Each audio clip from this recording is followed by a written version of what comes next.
Hey, what's going on, guys, and welcome to the STiKS Live. This is a bit of a different episode because sadly we were not able to stream it because of technical issues, should we call it. But we didn't want to kind of displease you, so we're going to be doing it locally recorded, and obviously you're watching it on the YouTube, so we're here. And today, obviously, it's myself, Mr. Tommy, with Landon, who is swaying, and yes. Goalie. But as we always do, start off with things. We're going to introduce ourselves. I'm not going to start off with myself. We're going to go to Mr. Goalie, the man of the hour, who does all the production and everything behind the scenes first. Then we're going to go to Landon, and then I'll finish it off with myself. Man of the hour. I literally, because I just have my scene set up, I just pressed the record button. But hi, my name's Goalie, otherwise known as Matt. I'm head of COD Sportspedia. And I produce this show. So that's my 10-second intro. Can we make it 20-second in the future? We'll consider 20 seconds in the future. Okay, I'd like to hear that. Mr. Lando Calrissian. Hello, everyone.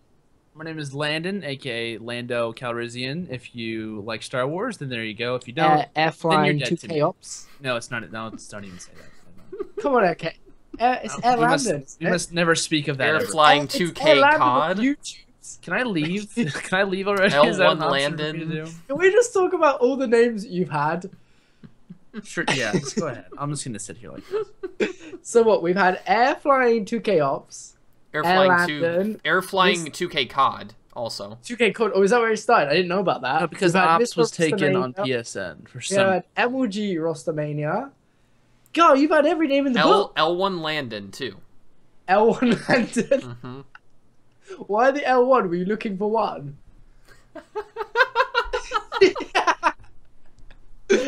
Okay, we're going to move on because Landon's I don't want to upset Landon because Landon's actually one of the kindest dudes in the scene. But my name's Tommy, guys. I do YouTube content and all sorts. What's this? What's this? You know you are. I do YouTube content to do a Call of Duty. I'm the local ginger. I'm not Scump. No. Because someone commented on my video the other day and was like, oh, next time you don't post or miss a day posting, I'm going to come around and kill your cat. And I was like, I don't have a cat. Like, so yeah. But anyway, that's a legitimate. That is a threat. That's a genuine threat. They wanted to kill me, but that is. You could go to the cops with that, man. Yeah, right. We're gonna do the question of the week, even though we did it yesterday. We're gonna basically give our same answers. So you may have already seen this if you were watching the live stream. But question of the week, what Mr. Landon did himself. What I think it's a relevant question. I guess it is. Wow. What game are you most looking forward to coming up? So obviously there's a lot of really good games coming up in the next few weeks, one being obviously Black Ops 3. That's the obvious choice, but let's go to Landon first. What game have you got in your locker?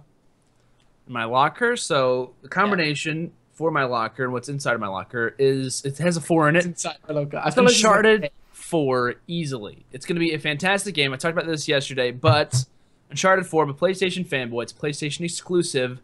And Uncharted is basically like Sony's child that they've built up over the last couple of years. So Uncharted 4 going to be an amazing game. I saw the demo at E3 and it looked fantastic. So yeah, the demo where that they had to stop because the PlayStation crashed, right? That one?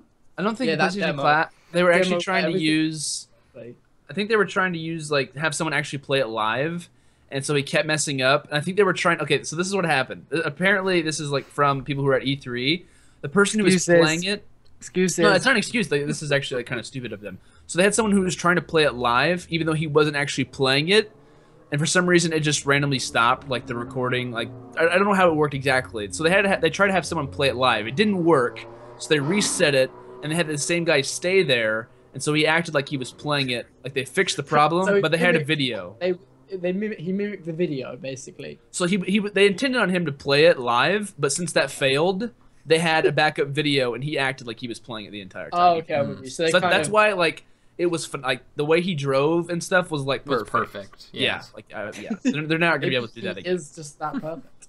Maybe he is. I don't know. So does Uncharted 4 come out this year, or does it come out next year? They said 2015. They don't have an exact. Okay, because the remastered collection comes out this year, right? I think so. I'm pretty sure. Which I'm going to be getting that too, also. So we get a lot of stuff to buy, a lot of games. Uncharted 4 in my mindset right now.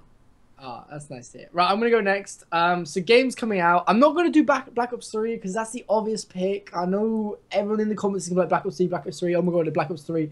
But I'm gonna go with Star Wars Battlefront because, for me, a lot of nostalgia with that game. I remember playing the old Battlefront back in, like when I was a little toddler and was probably still in a nappy, and it was awesome. It was so much fun to play. I mean, I know people don't have great words to say about EA. I know, like with the FIFA and other things they do, there is a lot of kind of hate that is surrounding EA. But I have faith that they will get Star Wars Battlefront right, and it'll be an awesome game. Kind of reminisce on what I used to know Battlefield to be, or Battlefront, not Battlefield, when it was out on I think it was like PS2, I think. Yes, I can't remember. PS2. There we go. Goalie in with the input. So that's my choice. Anyone going to criticize my game?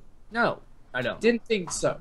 I'm like really excited for Star Wars Battlefront. And I'm kind of sorry I was off camera right there. I was trying to find my copy of Battlefront 1 and 2. I don't know where it is. You've actually still got your copies. Yeah, I still have the original PS2 copies. I think it might have actually been on the original Xbox too. You need to send them to me because I have a PS2 at home and I would love to play them. Well, you can download Battlefront 2 on Steam.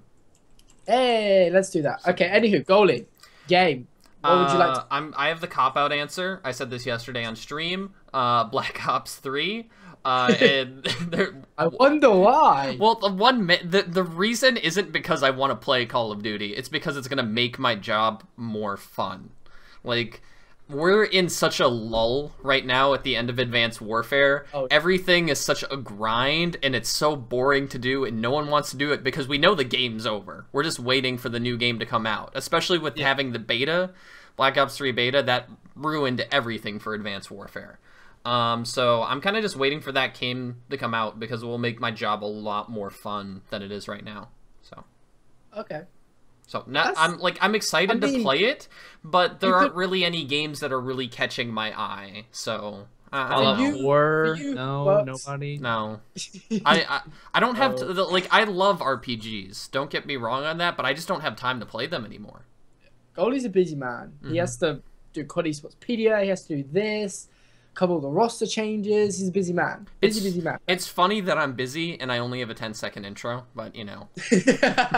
Yeah, it's just ironic. But okay, that pretty much sums up the question of the week. I think that was pretty good answers. If you're watching this on YouTube, what you will be, because obviously we're not streaming it. Let us know down below what you would pick as your game. Try not to all say Black Ops 3 because we know that's the obvious pick. Try and go about a bit outside of the box of the Call of Duty esports realm. You know, Halo. Battlefield, there's all sorts of games coming out. But anywho, let's move on to some RosterMania talk. So, I guess the first stop that we're going to stop off at on our bus stop journey of the RosterMania that I still don't know half the rosters because there's so many teams that change. So the 12 teams were announced for MLG Worlds from North America because obviously they either had to submit their roster by Friday, I think it was, or the roster they were using in the 10K on the Sunday just gone was their roster that they would submit for MLG Worlds. And it's really, really just complicated the amount of roster changes. But just to run through the teams, we had Optic Gaming, FaZe, Denial, Elevate, Optic Nation, Envious, Epsilon Orbit, Rise, ISO, and XGN. So I just want to start off by saying, is there any surprises, any teams that we've missed out that should have got in or anything like that? To the teams that have qualified to Worlds? Yeah. Besides missing TCM, which obviously they don't have a squad right now, I don't think we're missing anyone at all. They've loaned Jer to Envy, so that's going to be interesting to see him in with Looney. I think that'd be a good partnership. Yeah, that's going to be fun to see. I'd like to see if he actually ends up staying there because Envy does have a team house. Well, this is, isn't it? Like, because it's inevitable that TCM will now go back to the UK because with the World League that we'll come on to talk about later being announced, you almost think that their spot that they bought for a 5-figure salary, or figure even, is kind of gone to bits because there may not be any MLG League anymore or something like that. And obviously other teams are going to have better links than their team and organization to get players on board. So it all comes down to really what Jerd can do for them, or if he leaves, I think. Yeah, it'll be definitely interesting to see whether Jerd even goes back to the EU next year. But that's... I hope he doesn't, because he can 100% hang with North American players, I think, and teams. So, but Landon, any surprises at all? Any input? As far as like teams who didn't make changes, like I'm not really surprised by like OG phase, and I didn't really think ISO would make any changes either. One surprise team who I definitely didn't predict to like change really anything was Envy. I thought Envy would remain the same. Yeah. The only player who I like, and I actually made a video about this not too long ago. I was like, the only player who I potentially see maybe changing is Aqua, just for the fact that when they would play, they always had a struggle getting him on like online and wanting to play, and like whether it was 2Ks or scrims, it seemed like he was never really motivated, which kind of showed through. So I was kind of surprised that Envy decided not to stick with their roster and they ended up losing half their team. So definitely probably the most surprising team in my opinion. So okay, that's a fair point. I mean, from my knowledge, I think Classic wanted Octane on, I think it was Elevate, was it? And then basically Classic got released and Octane got picked up, what was kind of a bit of karma. I wonder who he wanted to drop. Like, who would Classic have in mind to drop? I don't know. That's just what I heard from rumors. Because I was saying, like, who would they drop? They can't drop Saints. Like, there's no. Yeah, exactly. So you can't drop Saints because he's your main slayer. The only person that I think they would have that possibly could have been would have been TJ because he's underage. I think Octane's 18. Yeah, Octane's of age. But there's no 18 plus. Yeah, but it would be for going into next season would be the whole plan behind that. But now Classic's on a team with Huke and Temp, so who knows? Yeah, it's kind of so yeah. So let's run through these teams. Obviously, Optic Gaming and FaZe, the first two teams. We all know they haven't made any changes. They're definitely, I think, the two teams to watch out for at MLG Worlds in a few weeks. Obviously, both basically won all the championships going back for at least 5 or 6 events now. Denial obviously replays announced straight after MLG Season 3 playoffs that he will be leaving. He feels like he was holding back the boys, and as you just said, Classic has joined to make the roster himself. Well, Classic, is it with Hook Temp and who else? And Slacked, Slasher, not Slacked. So what do we think of this roster? Classic in for replays. Do we think this improves the roster? I mean, for me, it's kind of hard. I'll let Goalie go first. It's like, I'm gonna see what Goalie says first. Like, the thing is, Replays is a really good player, but Classic's a better Slayer than Replays is, hands down. So it's gonna be interesting how the roles kind of rearrange. I think Classic's gonna be that player that jumps in the hill. It depends on what ends up happening, but the thing about Replays was the fact that because he's got that kind of, he is that experienced player. He almost was the ideal fit for players like Hook and Temp, who obviously 100% are young. So it's like, can Slasher or Classic fill that role as well? I feel that there needs that key leadership role, because Hook and Temp, you can't look for them to be leaders because they're barely out of school. And I think Slasher's going to college too, if I'm not mistaken. So I mean, Classic's got big boots to fill, really. It's not just as simple as coming in and just fitting, straight in. So they got some work. But moving on. From Denial. Elevate, obviously we talked about it a little bit. Classic is the player that's left, will be released to Denial, and in replacement for him, Octane. So that's got to be a step up. Like, if I'm looking at that, Octane straight away has been performing absolutely amazing throughout all of Advanced Warfare. So are you agreeing in saying that he's a step up for this team? I, for one, would absolutely agree with that. Like, looking at the teams who did make changes, Elevate was, like, a team to me who definitely got, like, an upgrade. Whenever they had, like, what was it, like, Apathy on the team still and whatnot, like, their main problem was not having a designated bow. And it was always between, it was between Classic and, I think, Slacked, who would kind of run that. Now they have a Bao player, and it's not just any other Bao player. It's like one of the top 3 Baos in the game. Oh yeah, Look at everyone Clay, always says Formal, it's Octane. like Clay, Formal, and Octane. Yeah, so with I them think like having him, I think that makes them so much better. Honestly. Yeah. Oh, I totally agree. Yeah, because I remember, I think we had this discussion when they first made the roster change, and Classic was on the roster, and they, I think they added Saints and I can't remember who else. We had this conversation saying like, who's going to run the bow? Like, I can remember us having this. So definitely really good pickup for them. They obviously realized that to kind of get to that next level, they needed to really give that like a player like Octane the chance. Any input, goalie? Not really. Not really. Not really. I'm working on something else off screen, so. Okay. Goldie's a busy man. He does things in the background that we don't know. Next roster that I want to talk about is Optic Nation. So they didn't place very well at season 3. They haven't really been. They've been very inconsistent, I think is the word. So Machilla leaves. They pick up Nameless as kind of. I don't think he's officially going to be on the roster, but they're using him at least for MLG Worlds, from my understanding. I don't really have an. I don't even think I have an opinion of this team now, because like Nameless for me hasn't really shined throughout the year. Because he's gone from NV to TK to now on Optic Nation, and just this team in general, I don't think Machilla was the problem. Machilla left because there was a bigger problem, in my opinion. I think the overriding problem is there's no aggressive SMG to support someone like Miracles or Mirror even. I don't know. Like, does Nameless make this team like top 4? Wow. I know goalie's thinking they are totally right. I don't see. It's Nation. Say what you're thinking. I still don't think they're a top 8 team. Honestly. I agree. Honestly, I don't know. I haven't watched much of Nameless since he joined TK back in season.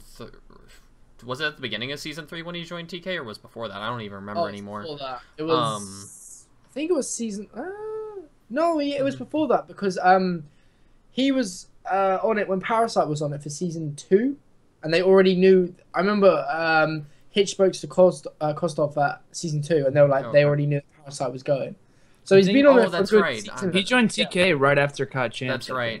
You're right. So he's been on there for a good 2 seasons, but.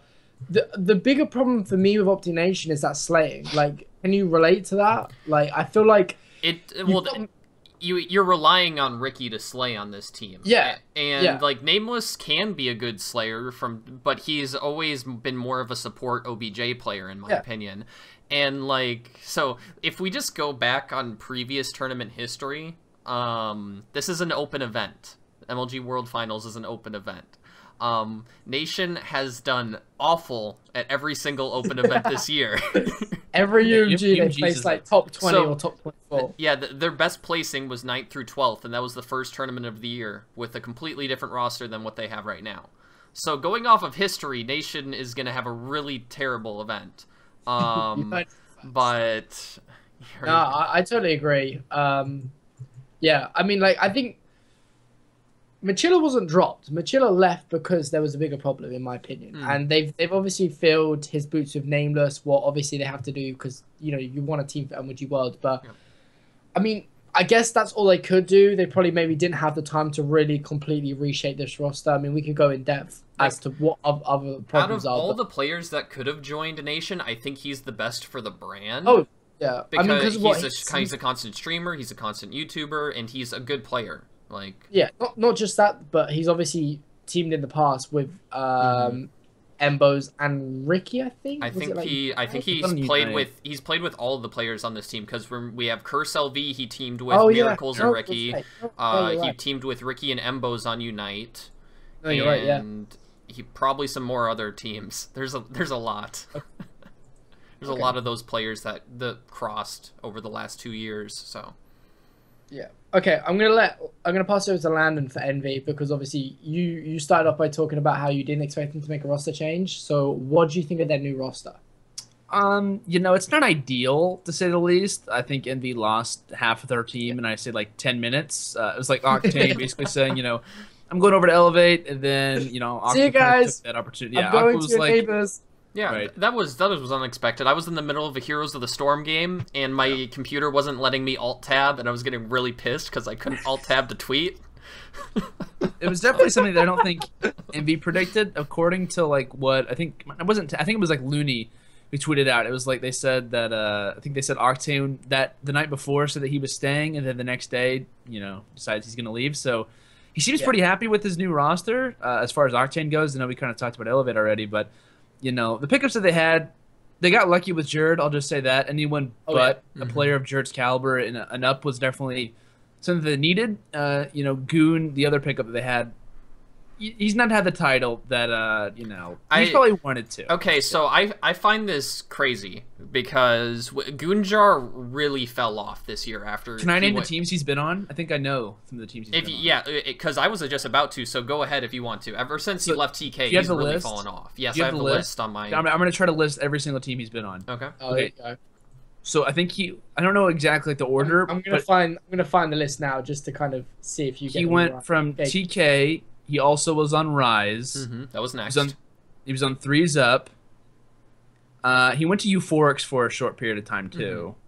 Yeah. You missed the team. Can I just say? Then he was also on Most Wanted for a short time. Yes. Okay. Good. You still missed a team in between hold Threes Up on. and Rise. Starts with an X. Well, I said it starts with an X. Wait, X, and then a go. And then Fizzerp's on that team right now. Oh, XGN, that's like right. Yeah, they were at they were at Dallas. That's right. I forgot. Yeah, a lot of teams. Wow. Yeah, I agree that it's fallen. I mean, like for me, I always said it with TK. Like I personally felt that he was the problem because of his inconsistencies.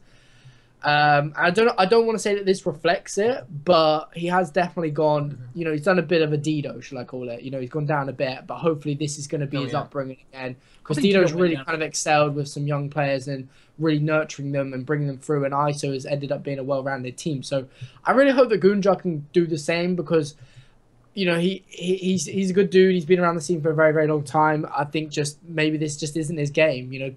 Players have that, and it can be a rocky road for a whole year, but obviously he's probably can't wait till he has to stop playing Advanced Warfare. But yeah, I think, as you said, I think they did get lucky with Jerd because obviously the TCM situation, but I don't know if Goonjar was the best player to go to, although I don't know at that point if there were anyone else better to go for, because I know that Envy's roster change, as you said, came as a bit of a shock, and obviously with roster lock looming, they really had to sort it out. So yeah, I mean, there is people they could have picked up who were better, but if other teams were already in a situation where they'd already decided their rosters, then obviously that wouldn't be the case. So I think honestly the reason why they went for Goonjar, not like anyone else, is because Envy realizes that this is going to be a difficult tournament for them. They realize, we've lost two of some of our best players, especially Octane being their basically star player and whatnot. I think the reason why they chose Goon when they could have chose someone who maybe was a little bit better was just honestly because they know him. They have chemistry with him in some way. I mean, it's not a complete stranger. Exactly. In every sports scene and esports scene, it's about who you know, and that's what gets you places. So. 100% agree. I think Envy though is going to be super solid in SMG. Just saying that really quickly. I think in SMG, and submachine gun play. Oh, okay. I thought you meant to say SMD. Right. So. Oh no, I don't know if we've already answered this, but so what do we think of the old roster compared to the new one? I mean, I think Jerd's worse. No offense. Definitely good, but yeah. I think. Okay, so the last roster had issues, but I don't know if this roster's not gonna top the previous roster.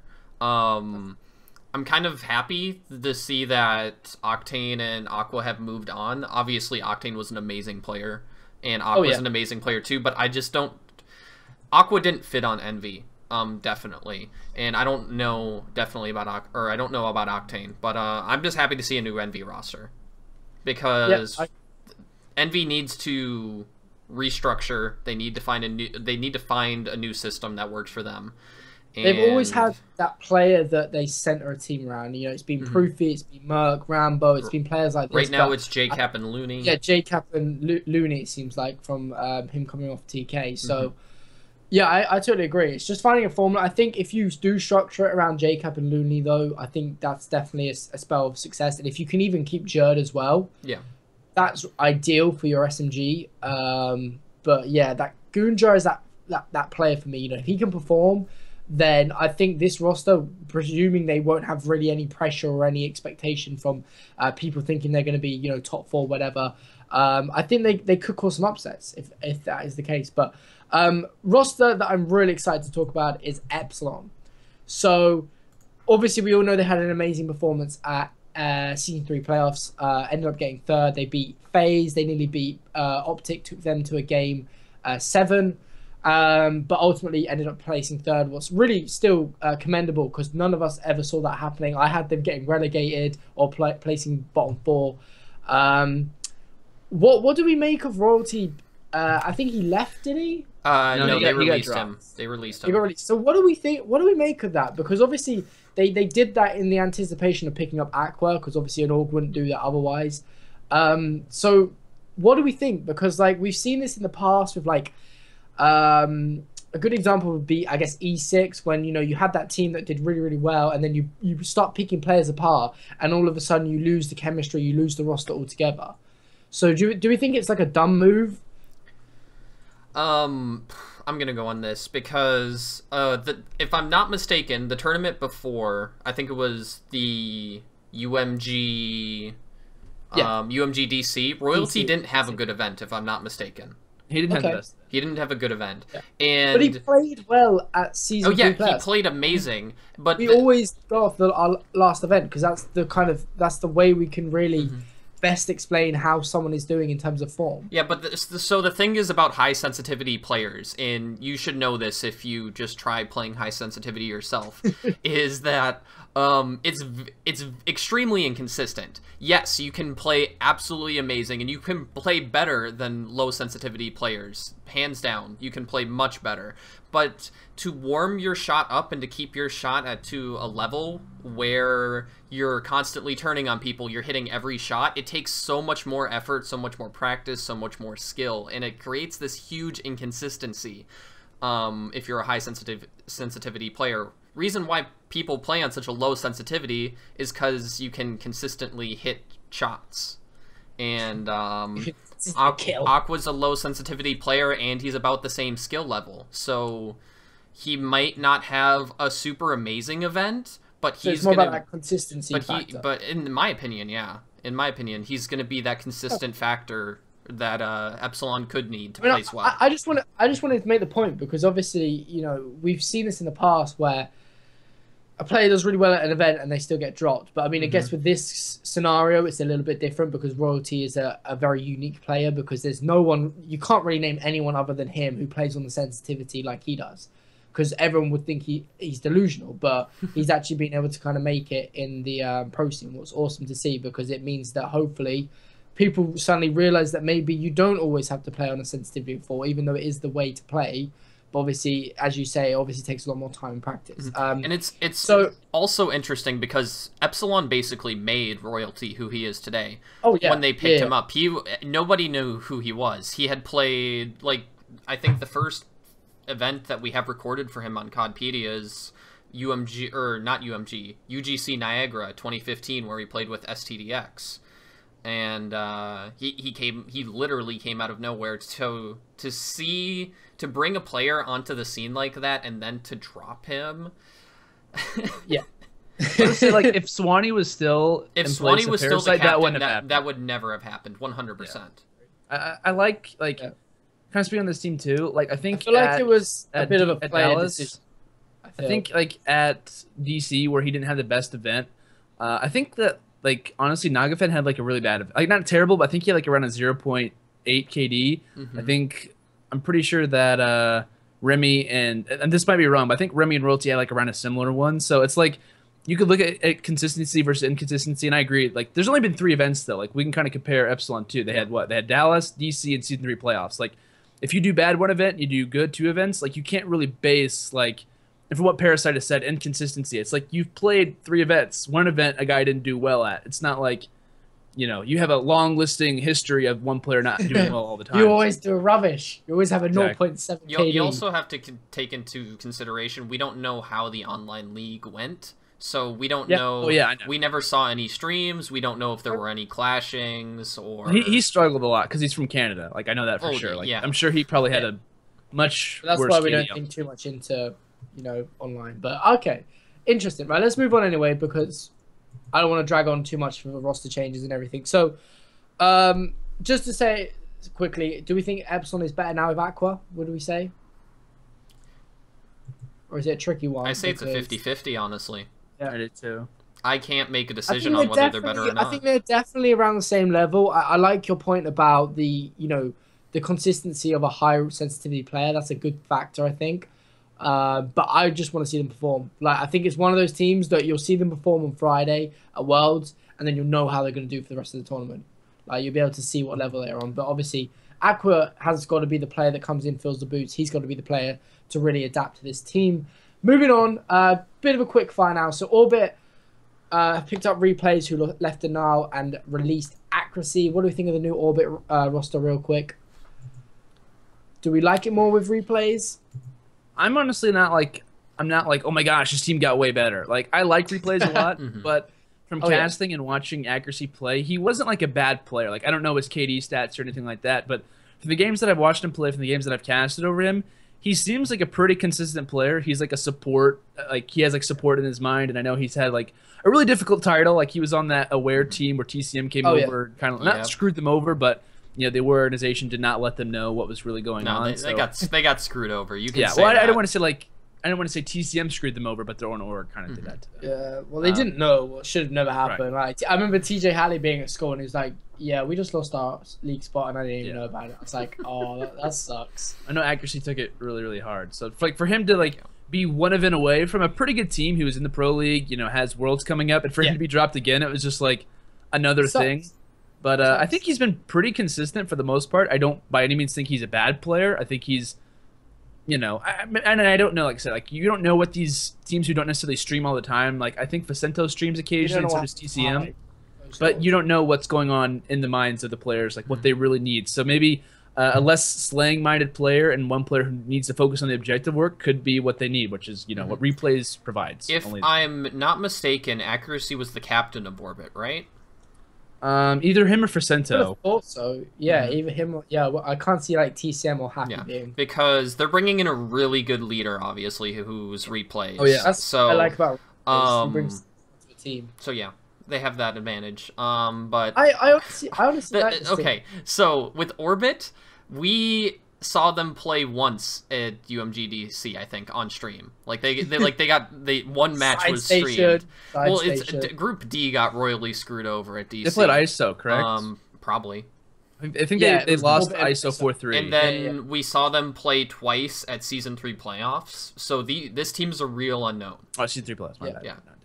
I think he has potential though, because I mean, like Vicento, second at Champs, he's been doing pretty well for himself. He went kind of with a low patch, but then he's brought himself back up. Happy, a player that's always been kind of around, breaking. I'd call him a break-in player for Advanced Warfare. TCM is about. I don't really know too much of the guy.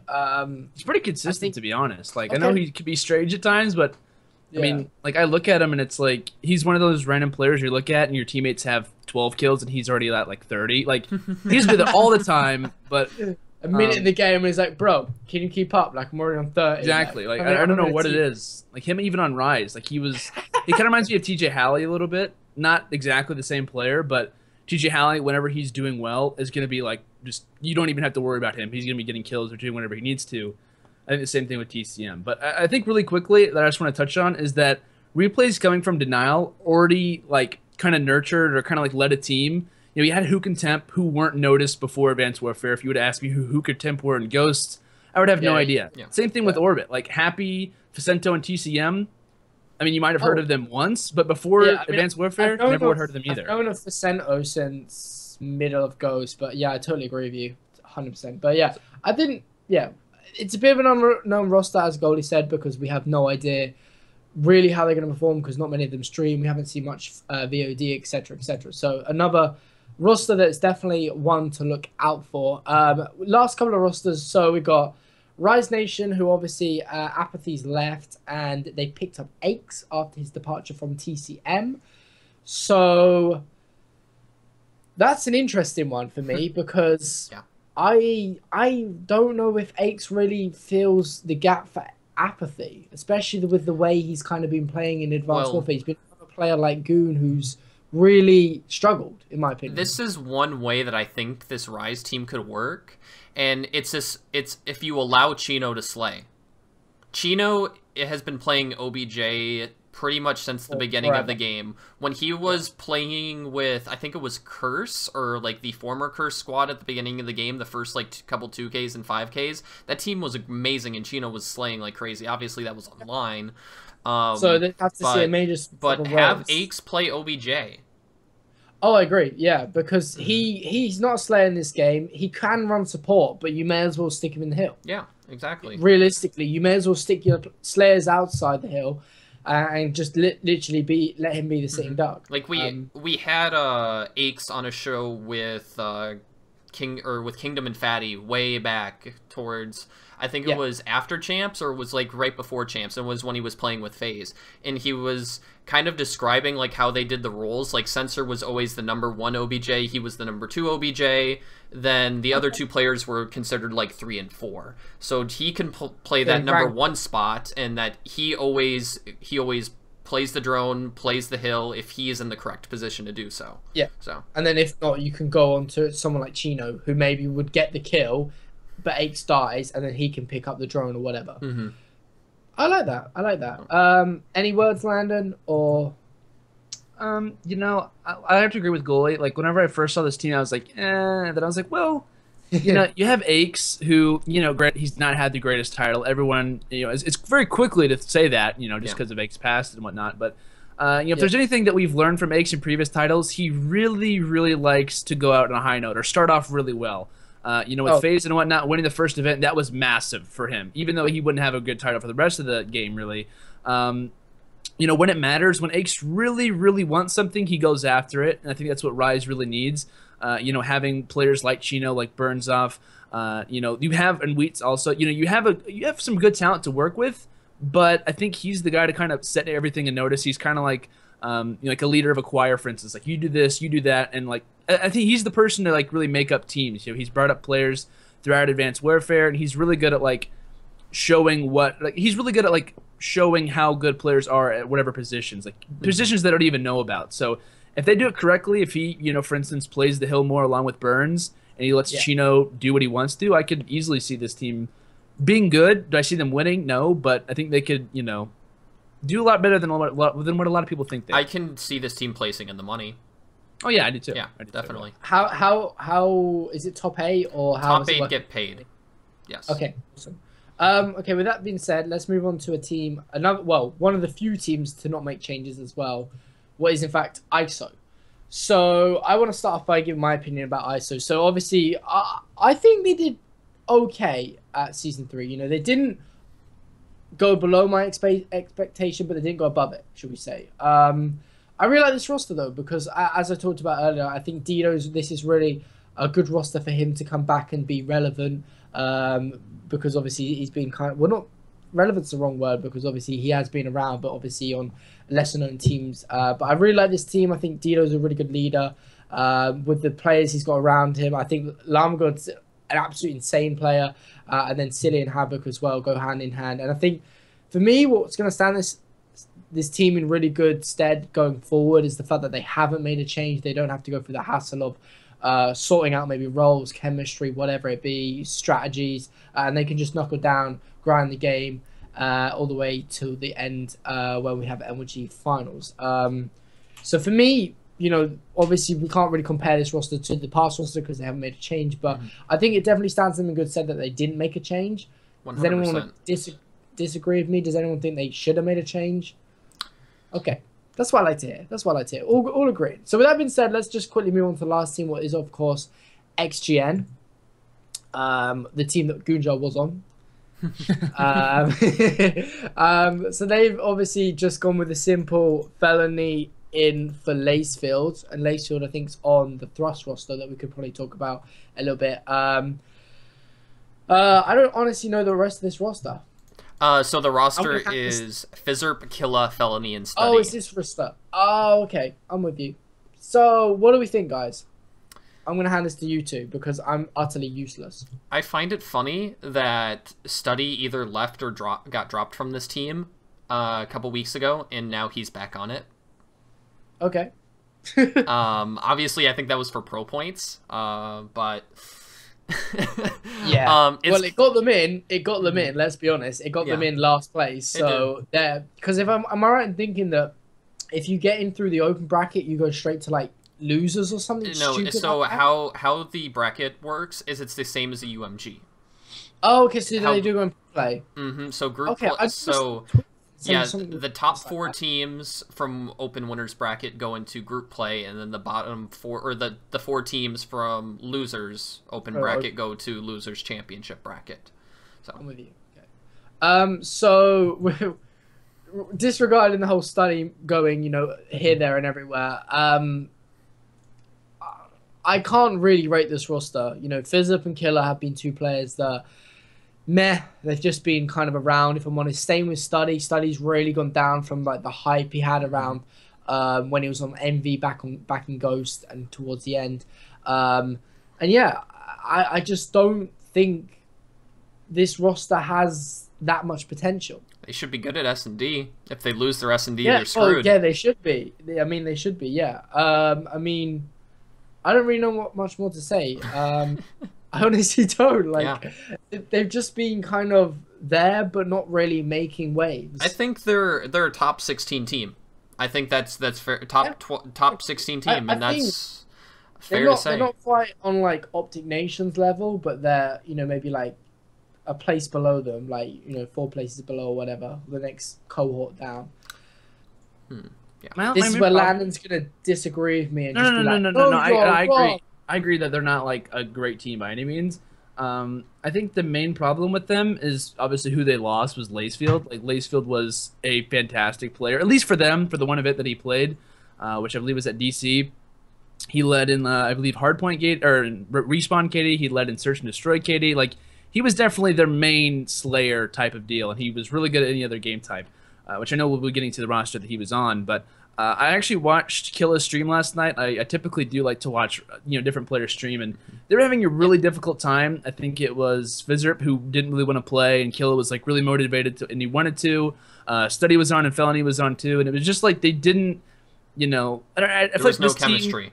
Yeah, I feel like throughout the entire year, I like the XGN team, I like the organization, but they've kind of fathered the players who have had struggles. Like you look at the players they've had Gunjar, they've had Killa, Study, Spacely, like all of these guys who have struggled throughout this title. They've kind of like given them a place to go to. Like they've been kind of like the default org to go to. So I feel bad for them in that aspect. I think Felony is kind of underlooked. There's always going to be players like that. Like Gunjar, you could say. Oh yeah, absolutely. 8 TP. There's always going to be. This is the problem with obviously changing Call of Duty titles. There's always going to be ups and downs for players in their career, and obviously we've seen really good ups for like Hook, Temp, TJ Halley, Octane, and so on and so forth. The guys on the original E6, the original Revenge, stuff like that, they've all broke through, and we could, I think, there is players that have gone down, but there's been so many more players that have come into the scene and kind of boost the amount of players that we have in that pool of kind of the known players, should we say. So I think that's really awesome. Right, we're going to do a bit of a quick fire. So I want 1-word answers, or just team answers. Okay. So, first question, we're going to go goalie, Landon, myself. First question is best team out of the RosterMania shenanigans. You could have given us time to. No time. Time's ticking. I can go if goalie doesn't want to. You go first. So the best team out of all of RosterMania is OG and FaZe. They're the team that didn't make changes. No, I'm not going to go with. I'm going to go with the teams that actually did make changes. Because I mean, anyone can say that, and I would agree with them. Who has made the best changes? I think the team who made the best decision for themselves, I could argue TK, but I think the best team out of RosterMania, the best decision in my eyes was the decision that TK made. But the best team out of RosterMania, I would say Elevate. I really, really like Elevate's roster. Like, adding Octane is a massive thing. Like, a lot of people might not think and just be like, oh, Octane, like, you know, great player and whatnot. Like, he's very fantastic. quiet, Like, just he gets on and does the job. exactly. He's like a BAL player. He's guaranteed at least a 1.1. We've seen him drop 1.2, 1.3 KDs in the past. Granted, it wasn't on a different team, but now you have STiKS, who's very motivated. He's a pretty good player. I've seen him drop like a 1.2 KD. Also, like, they have a really good slang team. Saints, who hasn't gone negative since stats were even collected. And then TJ Halley, like the young god of this game, along with like Hook and Temp. So I think Elevate, honestly, got a really good player, not taking anything away from Classic, but Octane, who's regarded as a top 3 player in his position, is just only going to make the Red Rebellion even better. So I'm gonna go with Elevate. There are a lot of teams to pick from, though. So that was a good one-word answer.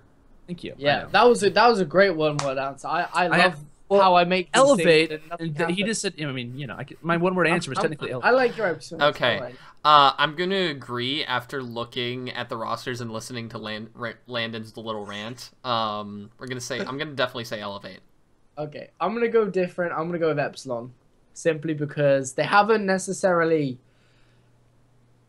improved their roster a lot, but they're still up there in hopefully the rankings, and hopefully will be a top 4 team. Next question is worst team. I'm going to start it off because I think we can all kind of agree it's probably Envy. Yeah. 100%.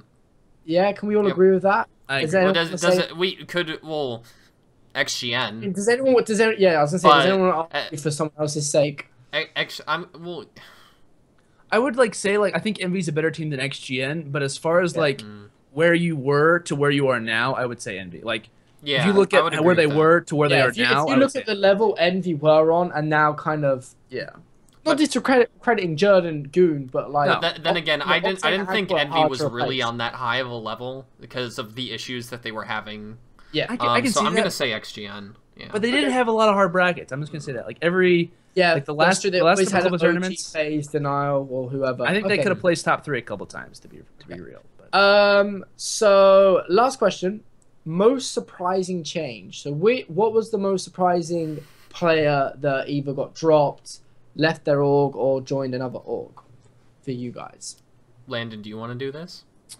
Most surprising change, I would say it either has to be for me Envy's change or it was Epsilon's change. I might just say Envy because I had no idea Octane had even considered. I thought Aqua maybe. I had no idea Epsilon would get rid of royalty by any means, but I can kind of understand where they're coming from with online. So I'm going to say Octane for sure from Envy was a major shock. Them relying on him for basically everything. No offense, but they really leaned on Octane for everything that they had been slang wise for BAL play. So to keep it short and sweet, I'm going to say Envy. The loss of Octane was very, very shocking to me. I was yelling at goalie oh my god, what just happened? So. Mr. Goalie. I'm gonna say Octane. But when Landon put in the Skype chat that Aches was leaving Rise, I kind of I kind of lost my shit. I was was joining Rise. Sorry, not leaving. I remember. I was just like Landon had the intel, and I remember seeing this as well. And I was like, wait, what? Aches is going to Rise, and I was like, and we already knew obviously Apathy had left, and you were like, what? Yeah, I think in the moment, I would have been surprised if I knew about it when it happened, but preemptively it would have been Aches and before it happening just out of complete shock would be Octane. So okay, if I had heard about Octane beforehand, I wouldn't be that surprised, but I would have been confused. Okay, I'm gonna try to go with someone different. Sorry, I'm gonna be different and go with Replays. I honestly didn't think he'd even leave. I agree with that. Because he's been on denial for a good year and a bit. Let's not he won UMG Dallas or something last year with them. I can't remember what event it was that denial won, but I think it was studying. They won champs. So he has been on denial, since UMG Dallas 2014. I want to say though, Zuma, Saints, and Study. Yeah, Denial's dropped him 3 times though. Since then, yes. So you could say he's only been on the team for 3 months, really. Well, I know what you mean. Mm-hmm. Every event for the last year, he's been on denial. Let's put it. I remember there was one time on the ESR where he was I went to bed thinking I was on denial, and I woke up and I had no team, and it was like that was And I the went to first bed, time. I was on denial. Yeah. And then it so I happened had like the a dream, next day. I was on Yeah. denial. Next day, I was on I just denial. felt really bad for him. I felt really bad. Next night, I had a dream. I was off denial. Next morning, I was Honestly, off I denial. think it's a good move for him to leave denial because he's had that issues in the past. So if he can find a home at another organization, and kind He's of been, yeah, I mean, like, he's been lucky with denial. it's sad to see him leave denial because of how much success he's had with that brand, but he can hopefully he can bring another name into the scene, and or not necessarily bring another name into the scene, but bring another name to that top level. So Oh yeah, 100% agree. Okay, well that pretty much wraps up. Are we gonna talk about the other like notable teams at all? If not, Oh it's yeah, fine. we can do. Yeah. No. I'll mention them quickly. Sorry, I forget. So other notable teams that obviously will hope. Well, we presume they'll be attending, but obviously they won't be in the pool play stage of the tournament to start off with. They'll have to qualify for the open bracket. So we've got Threes Up who've picked up Fox. DT, who we don't really know what's happening. Stunner have released Baker. Most Wanted don't have a team, according to this. Prophecy, they were kind of teasing us with the aspect of maybe picking up a team, but probably not now with everything that's happened. And then E6 released Felony, who obviously we talked about has gone to XGN, I think it was, and they picked up Exib, a former player on the team. So, yeah, that pretty much wraps up. And the Thrust announcement from last night. Yeah, sorry. Yeah, Thrust as well. What's the roster off the top of Mochilla, Royalty, Fears, and Lacefield. So it's basically a combination of players that kind of were left, because obviously Fears has come from TCM, Mochilla from ON, and Lacefield from XGN, and who was the last one? Royalty from Epsilon, I think it was. Yep. So out of these teams, out of the teams that kind of are the other half, should we call, which team do you think's got the best chance at challenging any of these teams that have qualified automatically, or even placing in the money, causing upsets? Thrust, if they have good chemistry. Okay, so we've got Thrust, E6, Prof, Stunner, Dream Team, Threes Up, Mr. RosterMania. As it's in your time. I would definitely agree with Thrust. Like Bully said, I think chemistry will be a big deal from them. They're all individually good, I think, but it's like, yeah, how do they come together? Like, one of the things... Oh, sorry, I'm going to cut you off quick, but one of the things that Mochilla said when he left ON is that he wasn't comfortable on the team. If he's comfortable with these players, he'll play amazing. Yeah. Like, he was good on Justice, he was good back on... Curse. I can't remember. Curse, yeah. He's been good, like, so I totally agree. And I'm looking forward to all of them were star players on their teams though. Like Lacefield was like the star player next GN. Mochilla was by far the best player on ON. Different but good. Yeah. Well, Royalty like would drop 40 and 50 bombs for Epsilon. Whenever not was it Fears that went on a tear on Drift Hardpoint? Yeah, he went like on a 9 kill streak. Yeah, like these are all studs. Like they're all amazing players, and they have really good battles and really good SMGs. Like they'll definitely Royalty make it into and Lacefield. Like, I don't even know. Yeah, I agree. I'm pretty sure Fears and Mochilla have teamed. I think they teamed earlier with Justice or Prophecy or something. I can't remember what it was. I think they were off together. I think. I can't remember exactly. Because, I remember it was like Embos, Mochilla, Fears, and... Legal. I don't know. I may be lying. I don't know. But yeah, that pretty much does wrap up now RosterMania. Dragged on a little bit too long, but obviously there's been so much that's happened and we haven't been able to cover it, so we just want to get everyone up to date, because obviously we know it's hard to keep up with everything that happens, because but now we're going to go and talk about something that's very, very exciting that got announced last week. I think the middle of last week it got announced out of nowhere. No one knew this was coming. There was no kind of, there's going to be a big announcement by Activision today, and the announcement was that there's going to be a Call of Duty World League for Black Ops 3 starting in January of 2016 next year. And the more exciting thing is the fact that it's actually going to be run, maintained and everything by Activision themselves. What is truly exciting, because for me it's kind of like we've always wanted developer support, and you could argue the COD Champs was that developer support with them giving us $1 million tournament, but them actually saying, look, we've got a devoted team towards a league, towards a structured system where we're going to have season playoffs, regional playoffs, and all leading to COD Champs in the fall of 2016, says to me that Activision are really now taking a step to care about Call of Duty esports. Can we agree with that? 100%. So, Yeah, I think. motorcycles, please. Okay. Oli, go join them. Go join them. I live in southern Minnesota, and for some reason, this time of the year, motorcycles just love to drive down my street. I'm not even on a main street, so We should have motorcycle watch, like, as a separate camera. Like, count the motorcycles to win a prize. 3 today. Wow, crazy. Only 3? Oh my god. Who got that? But yeah, so how excited are we for this? Like, I was pumped when I heard the news. I think like you guys were just waking up as it was announced, and then when North America woke up, I knew about it because the majority of people I follow are from North America, and my Twitter just exploded. But yeah, Activision bringing us a World League. Like, is there any negatives to this? I can't think of one. Apart from maybe my only thing would be like rise to the league, because my that's only potentially like possible thing that I could look at and be kind of like not like scared of is the fact you that want to play devil's advocate. This is what I'm doing right now. Like, Call of Duty is a major corporation. You know, Activision obviously is the publisher for it, so it's like if they do kind of take hold of Call of Duty, whenever we have MLG, and don't take this the wrong way, but I feel comfortable when we have MLG with us. Not that I don't feel comfortable with Call of Duty, but we're switching over to a completely different thing. We have a major business that if it doesn't work out for them, you know, what's the problem in just dropping it? Like, that would be my only thing. Like, let's just say, and I'm not trying to like be negative, but say that they don't get exactly what they're hoping for, there would be nothing stopping them and nothing really holding them back to just drop it. On the other hand, with MLG, you know, that's one of their main sources, whether or not we have a crazy crowd or not. They gain as well as we do. Which I don't think that would happen. But they've got nothing really. I mean, if it's not working out in terms of marketing and selling the game, that's what companies do. You just drop it. Yeah, I'm totally with you. I mean, like, for me, the negative is potentially saying goodbye to MLG.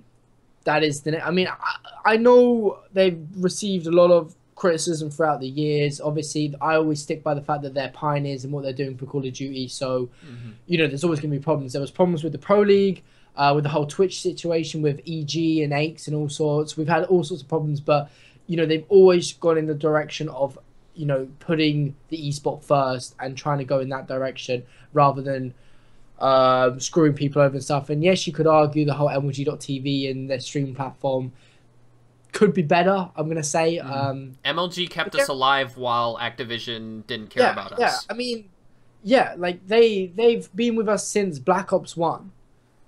If not earlier, you know, you had the national championships all the way since COD 4, technically, you know, since then, but obviously they did drop it during Modern Warfare 3, but generally speaking, they've been with us since the start of when Call of Duty became, you know, the love game and what everyone plays and remembers from Modern Warfare 2 to, I was meant to say COD 4, but I don't know where that came from. But yeah, I don't know. Yeah, that's the only downside I could think of. But looking from their tweets, they're thinking of going back to more of a pro circuit system. So I think all we'll pretty much see is them go back to what they already were. So we'll basically have Call of Duty at the pro circuit, I would expect. And yeah, I think MLG aren't going to be that governing body anymore because Activision are going to take the reins of their game, what they should do. They shouldn't need someone to babysit their game. And I think MLG will go back to a pro circuit situation where there's no leagues or season playoffs or anything like that. There's just simply they put some money on the line at an open event and you can come and attend, like what UMG basically do. So I think that's the only downside. But as I say, I don't think it's the end of the road for MLG and Call of Duty. But yeah. An interesting point here that Mr. Landon has suggested is that the multiplayer reveal, esports reveal, and I think that's it. Yeah, that's it. I thought it was the third thing for some reason. Have all been done by ESL. And the question is, could this potentially mean that ESL are going to take over MLG or be the main kind of figurehead that oversee the leagues through Activision? What do we think? Dolly, you want to go or me? I should have said someone. This is a touchy subject. So yes, I definitely think we could see it. We've seen some people in the esports, Call of Duty esports community moving over to the west side of the states where ESL is headquartered in the US. So definitely, yeah. I don't see Activision running it themselves. I see them having a bigger because with past experience, they were like, okay, MLG, here's our game. You do whatever the heck you want with it. I think we could see a similar thing with a bigger foot in place. Like, I mean, it's like COD Champs. It's not done solely by Activision and Xbox. Oh, yeah. MLG do have a lot, of input. They do all kind of the online stuff. They do regionals at the MLG arena. It's just like Gfinity are exactly the same, as well as ACL over down in the ANZ region. So yeah, I totally agree. And I know ESL hosted the 2013 European Championships, which was the qualifier for COD Championships. I don't know who hosted COD Champs that year, but I definitely like it's it's gonna be interesting.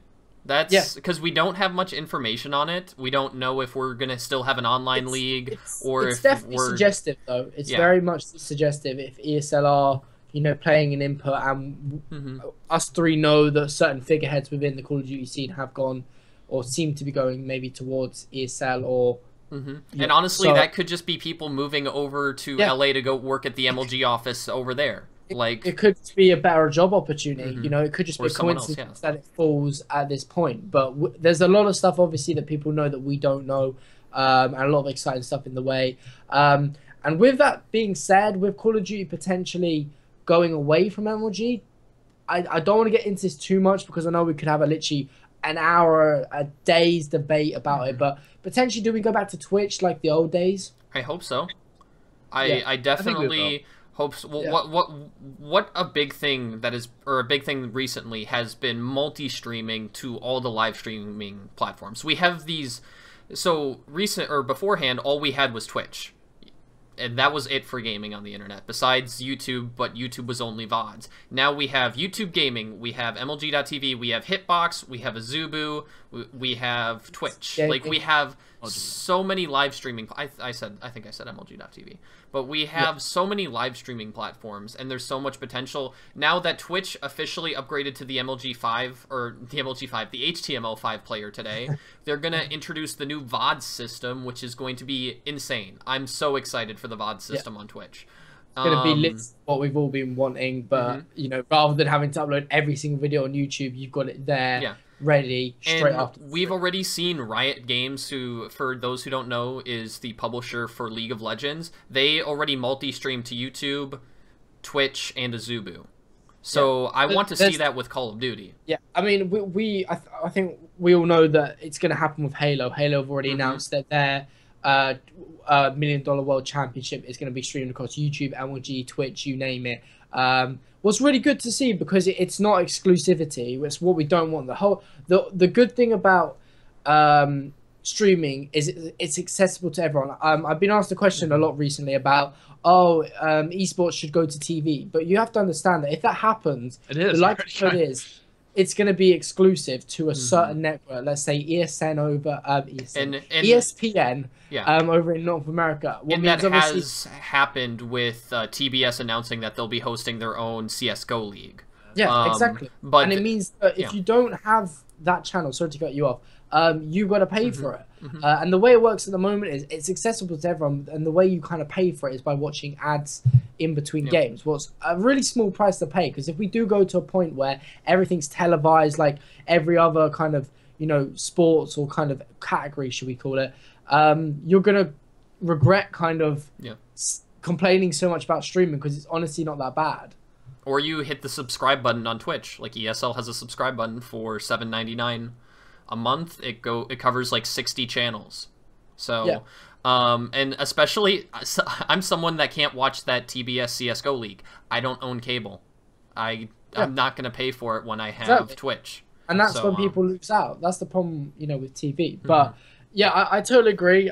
I think either way, if it becomes streamed on multiple platforms, what I think is a very potential, because obviously YouTube Gaming and their stream platform, they're working on it, they're bringing that up. That would be ideal for them to kind of get people through the door.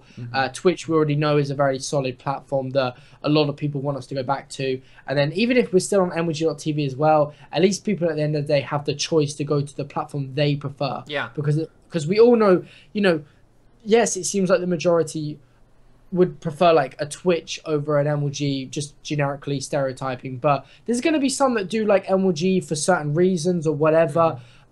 So we have to kind of consider that. And I think if it's multi-streamed, although we're not going to get one big viewership count on one platform, we will at least have accessibility on all platforms, and ultimately the kind of the foundation to be accessible to as many people as possible. Landon. Yes. Hello. What do I'm you here. think if Call of Duty went back to Twitch? I don't see any negatives from it. I know you guys have kind of like touched on it pretty well, Yeah. but I think honestly what will happen, and this has nothing to do with what I know because I don't know anything to be real. If I think honestly what will happen is that if MLG does in some way get involved, which if they do run tournaments and whatnot, they might be, is what kind of what Gully said. We might have a multi-platform where, and if you guys don't know, basically how like the CS:GO kind of tournaments work. Like MLG is involved in Dota, they're involved in CS:GO and other esports, not just COD, and they're allowed to stream certain stuff on MLG.tv. For instance, the Dota 2, you have the international, the TI5, for instance, was on Twitch and it was also on MLG. They were allowed to stream it on MLG.tv. I think if MLG in some way gets involved, in some way, which I think they could be or they might be, is that it'll be primarily on Twitch, but it also may be on MLG.tv. It could be on YouTube Gaming. I'm not really sure the full extent of it, which we'll be finding out in the next couple of weeks and stuff. But I think then another way is that if MLG their pro circuit, that's going to be on MLG.tv. Like it's kind of unfortunate because we're going to be switching back and forth. But I mean, you can look at other tournament providers. They want to be on Twitch. Like I'm sure UMG, if they have the option, they'll be on Twitch as well. And that's also a kind of a way to separate content, because you can have more tournaments going on if they're on multiple platforms, and it doesn't give the impression that you're spamming content. In Advanced Warfare, I feel like Call of Duty Advanced Warfare tournaments lands have been spammed, especially with the online league. It's almost like as well. Yeah. Sorry to cut you off. Yeah. It's almost like as well, like because MLG.tv is like the only place to stream.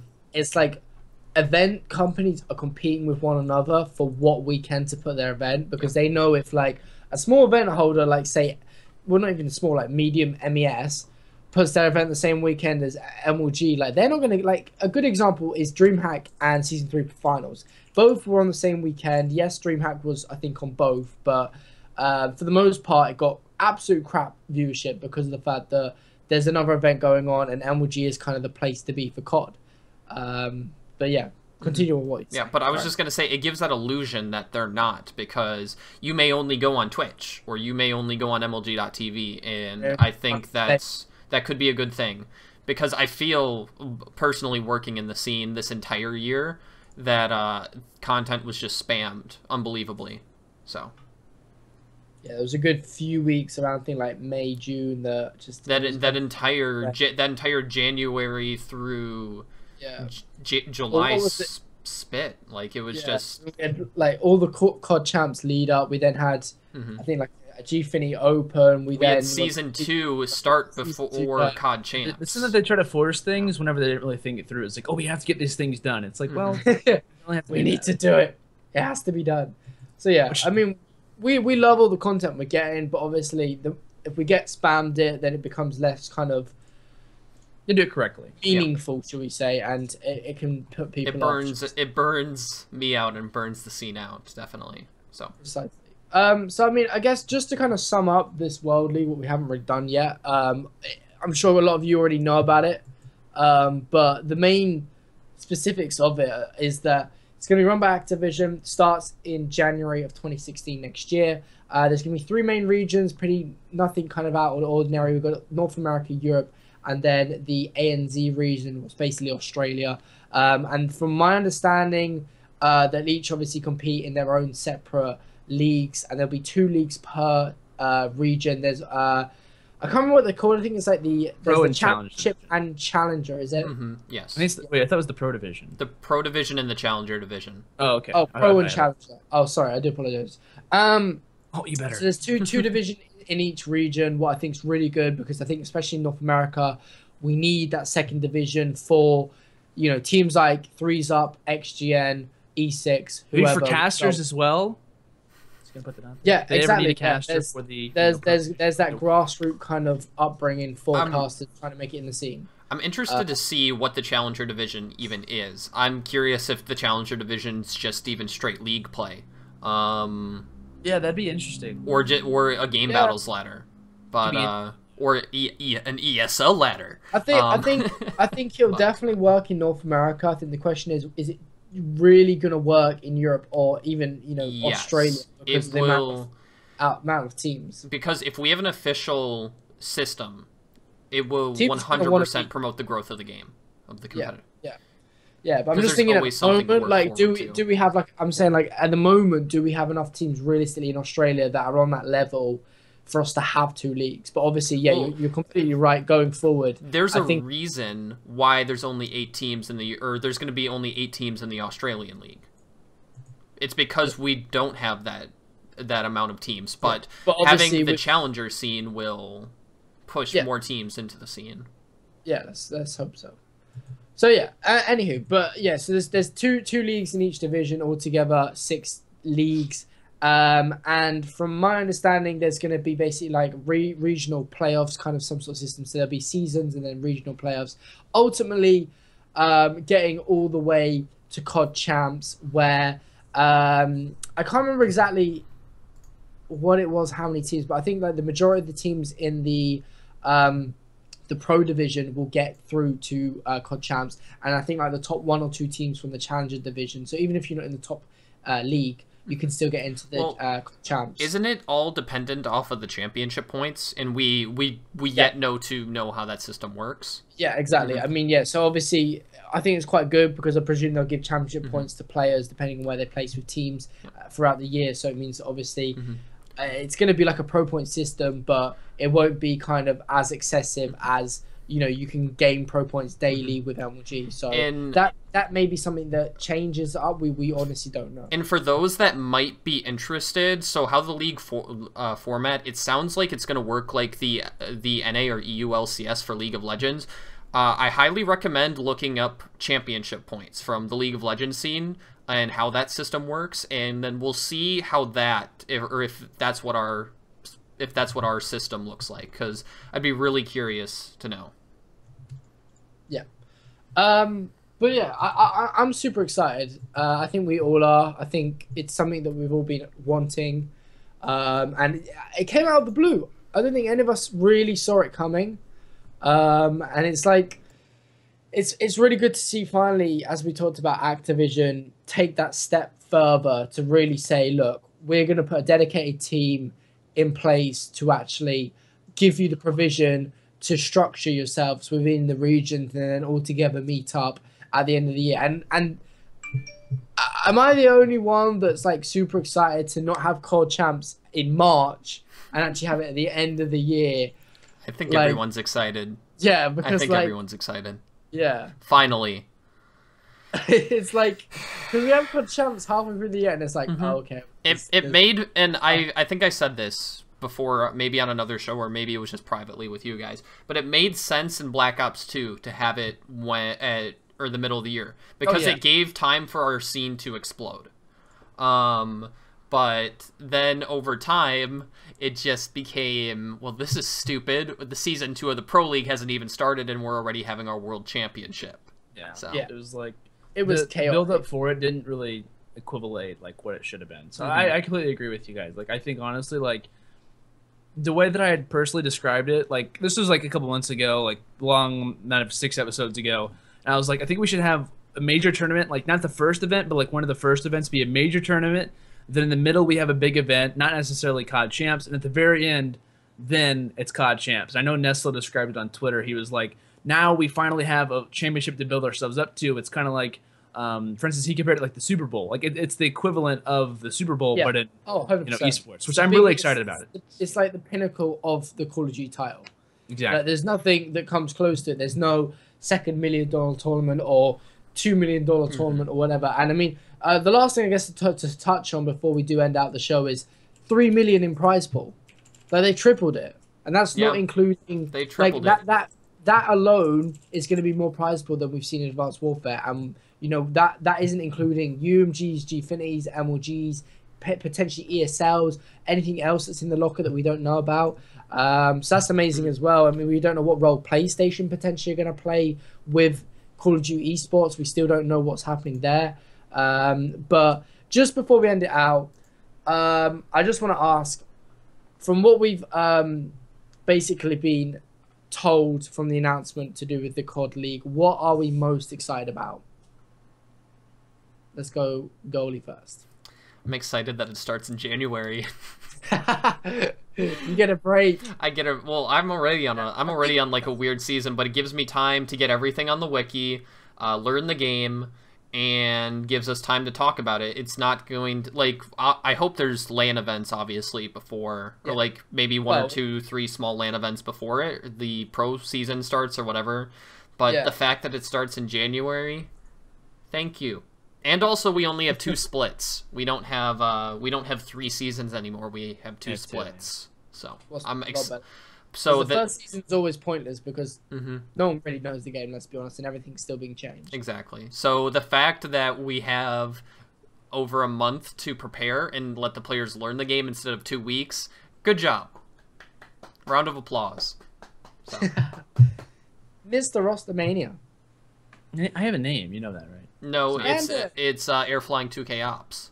No, I thought it was L1 Landon. No? Okay. Just gonna sit Landon, please can you ask the question? If I were to list my favorite thing about the new, World League, would just be that Activision's finally, like, not that they're finally interested, but they care. It's like they realize Treyarch is a phenomenal, like, producer of the game. We have 3 different developers. I'm glad they're finally interested. I want to see if they continue on this path, but it's always a major deal. I mean, you look at the major esports, you look at League of Legends, Dota 2, CSGO. They're all made from developers who care about further on stuff. Like, they care about esports. It's not just the general game.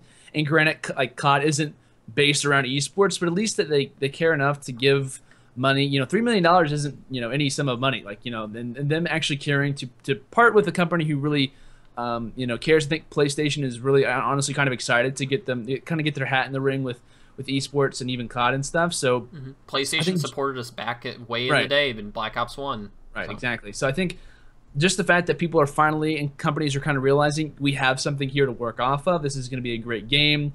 The scene's great. I think the generalization, them realizing that we have something here, kind of made me excited. So, I mean, with everything that they've done, the amount of stuff that they've announced, and I know we haven't really talked about 18 plus yet or anything like that, but regarding all that stuff, I'm just really excited for them to finally kind of care. Yep. And whatnot. So. Okay. I like these points. I really like them. I'm going to finish it out by saying, man, you're taking the bet. I hate this, like, how going last. I know, it's hard, isn't it? I understand your feeling now. I'm going to say the incorporation of that second league, so that tier system, I think that, like Goalie touched on, is really going to bring through a lot more structure and a lot more kind of emphasis on people actually wanting to be part of this league, because they're knowing that ultimately is going to get them to COD champs, and it gives them a reason to practice. It gives them more of a reason to actually be part of a league, rather than what we've seen over in Australia, where teams qualify then pull out and it's all chaotic and unprofessional. So yeah, 2 leagues, developer support, and it's starting in January for Goalie. That is our 3 favorite things. But that's pretty much going to do it for this week's The STiKS. Been a bit of a different one, obviously, because we haven't been streaming it. It's been really weird not watching the chat or doing questions from the chat or taking breaks or all sorts. But I'm going to throw it to Goalie, our producer. I think I don't know what side he is. He's one side or the other. I'm 2 to your right. 2 to your right. Yes, that way. Right. Yes, that way. There I'm going to throw it to Goalie. He's going to do his outro and whatever he wants to talk about for the next 30 seconds. Then I'm going to throw it to Landon, and then we're going to close out the show. Well, thanks for watching, guys. My name's Goalie. For those you don't know, I'm the idiot that decided to change his setup twice in 2 days. So go on his Twitter. Go follow Goalie. It's like Goalie TV. And you'll see the pictures of his setup. It's hilarious. I don't have it publicly. I just DM'd okay, people. okay. Yeah, Listen. but that was a disaster. I'm happy with how it is now, but it's basically the exact same. I just moved one piece of furniture that I could have. If I can try and explain it to everyone, just imagine how I am now. So at the moment, I'm facing a wall. That's what goalie's setup was with his bed behind him, like mine. He's turned it 180 so that he's now looking into his room, but he hasn't really taken into the fact that there's no space for it. So his like desk was shoved up against his bed, and it just And then I had to move my bed. And then I was like, okay, I'm done with this. I'm moving my desk back to where it was, leaving the bed where it's at. Oh my god, you have no idea. I did this on Monday night. There we go. Wow, that is, oh god, that was my setup for 24 hours. That was disgusting. He cried. He was so upset. It was like, I don't know where anything is. Nothing's plugged in. I was like, I broke my setup. I got rid of all my floor space. That you moving your setup had like screwed up your PC as well. You're like, why is my sound not working? Why is this? Well, that was Landon's fault, and his internet's fault. But yeah, that was fun. I stream on Twitch, twitch.tv/goalietv with 2 E's. And I run CODpedia, so yeah. Watch for us to be more detriments like the rest of the community, and then be amazing when Black Ops 3 comes out. So awesome stuff. Yep. Landon. Alright guys, it's been your dude, your bro, your pal, your man, your ally, and it's been Landon. Guys, thank you so much for watching this episode of the STiKS. You guys can follow me, not follow me, but subscribe to me on YouTube, Air Landon, you search it, and you'll find my name. I make esports content, and I occasionally stream every once in a while. I'm actually gonna try to get back into streaming. I'm just gonna play a bunch of random games. I've never watched one of your streams, if I'm honest. But you should. It's fun. I do casting eights. I'm gonna be doing a lot of casting eights for Black Ops 3, especially since I'm on the platform that I'm gonna be playing on. Like my major problem was that you must be so happy. The only reason I was on Xbox One is because of esports and like casting and stuff. Any other now that I'm on my home console, like what I'm used to. Gonna be a lot easier to cast, to manage and stuff. So expect that a lot of the time. And now that I'm kind of limited to one console now, so actually about it for me. Tommy, if you'd like to go and give your outro also. Ah, you're too kind. Well, yep, I'm your local ginger. Let's put it plain and simple. But thank you everyone for watching on the YouTubes. Obviously, as I said before, a bit of a different show today. Hopefully back to normal next Monday. I just want to say, like, if you've watched the show to this point, like all the way through, not skipping it or anything, you really are the real MVP, because we don't give as much love, should we say, to the YouTube watchers, to the street. Oh, the question, the hands going up. Yes, goalie. If you've watched a show to this point, write Tommy in the comments with an E instead of a Y. Okay. I hate you.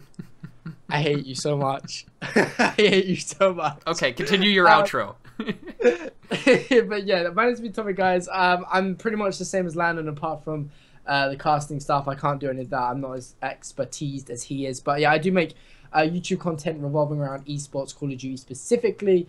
You can catch it. You just literally type in Tommy Esports and I'll pop up magically. And if you like what you see, subscribe, because it's all good. It helps me out as well. But this has been the STiKS. You want to get some gamma. You want to get some.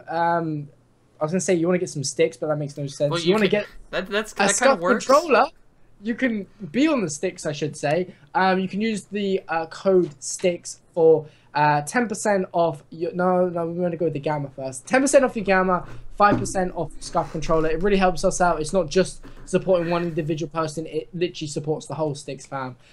Everyone from us three to Fox to Kingdom to Fatty to whoever, and as you can see, well advertised by them too, who already have the products. You can see it. We do actually use it. We're not just promoting stuff that we don't use. We do actually enjoy the products. But this is pretty much gonna do it. We will see you next week with another brand new live show. Hopefully. Fingers crossed. Fingers crossed. Monday should be around about 10 p.m. British time or 5 p.m. Eastern. But yeah, we'll catch you later. My name's been Tommy. That's been Landon. That's been Goalie. Goodbye. Screw the music. Boop. Do the boop. Do the boop.